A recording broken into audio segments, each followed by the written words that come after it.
ಬಹಳ ಗಂಭೀರವಾದಂಥ ಪರಿಸ್ಥಿತಿ. CT ರವಿ, ಹೆಬ್ಬಾಳ್ಕರ್ ಇವರಿಬ್ಬರ ಮಾತಿನ ಸಮರ ನಡೀತಾ ಇದೆ. ಶಾಸಕಾಂಗ ಇದು ಸರ್ವೋಚ್ಚ. ಶಾಸಕಾಂಗದ ಮೇಲೆ ಯಾರು ದಬ್ಬಾಳಿಕೆ ಮಾಡೋಕ್ಕೆ ಆಗೋದಿಲ್ಲ. ಸಭಾಪತಿಯಾಗಲಿ, ಶಾಸನಸಭೆಯ ಅಧ್ಯಕ್ಷರಾಗಲಿ, ಅವರ ತೀರ್ಪು ಅದು ಅಂತಿಮ. ಇಲ್ಲಿ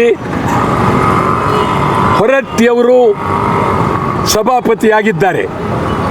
ನಾನು 67ರಿಂದ ಶಾಸನಸಭೆಯಲ್ಲಿ ಇದ್ದೇನೆ.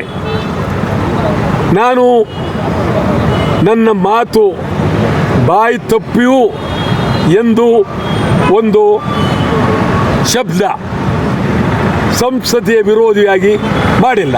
ಅದು ಒಂದು ಕಡೆ. ಇಲ್ಲಿ ಸಭಾಪತಿಯವರು ಒಂದು ತೀರ್ಮಾನವನ್ನು ಮಾಡಿ ತೀರ್ಪನ್ನು ಕೊಟ್ಟಿರುವಾಗ ಸರ್ಕಾರ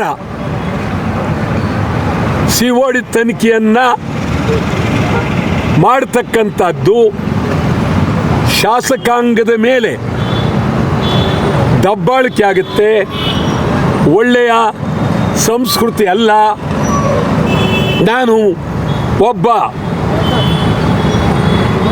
ಶಾಸಕಾಂಗದಲ್ಲಿ ಗೌರವವಾಗಿ ಪ್ರಾಮಾಣಿಕವಾಗಿ ಇದ್ದಂಥ ವ್ಯಕ್ತಿ ಒಂದು ಸಲಹೆಯನ್ನು ಕೊಡ್ತೇನೆ.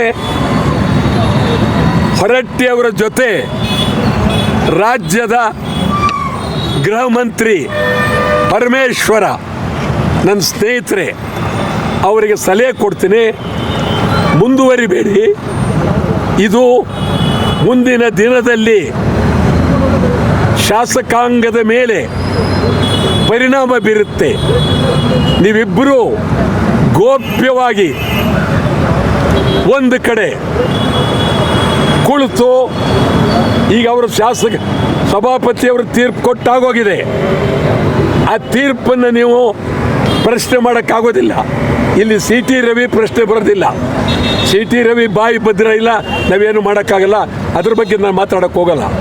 ಆದರೆ ಇಷ್ಟಕ್ಕೆ ಸೀಮಿತ ಆಗ್ತೀನಿ ನಾನು. ಸಭಾಪತಿಯವರ ತೀರ್ಪು, ಅದರ ಮೇಲೆ ನಾವು ಮೇಲೆ ಹೋಗೋಕ್ಕಾಗಲ್ಲ. ಆ ದೃಷ್ಟಿಯಿಂದ ಈಗ ನಾಳೆ COD ಆಫೀಸ್ಗೆ ಸಭಾಪತಿಯವ್ರನ್ನ ಕರೆಯೋಕ್ಕಾಗತ್ತಾ ನೀವು? ಆಗೋದಿಲ್ಲ, ಖಂಡಿತ ಆಗೋದಿಲ್ಲ. ಸಭಾಪತಿಯವರು ನೀವು ಯಾವ ಕಾರಣಕ್ಕೂ ಸಭಾಪತಿ ನೋಟಿಸ್ ಕೊಡೋಕ್ಕಾಗಲ್ಲ.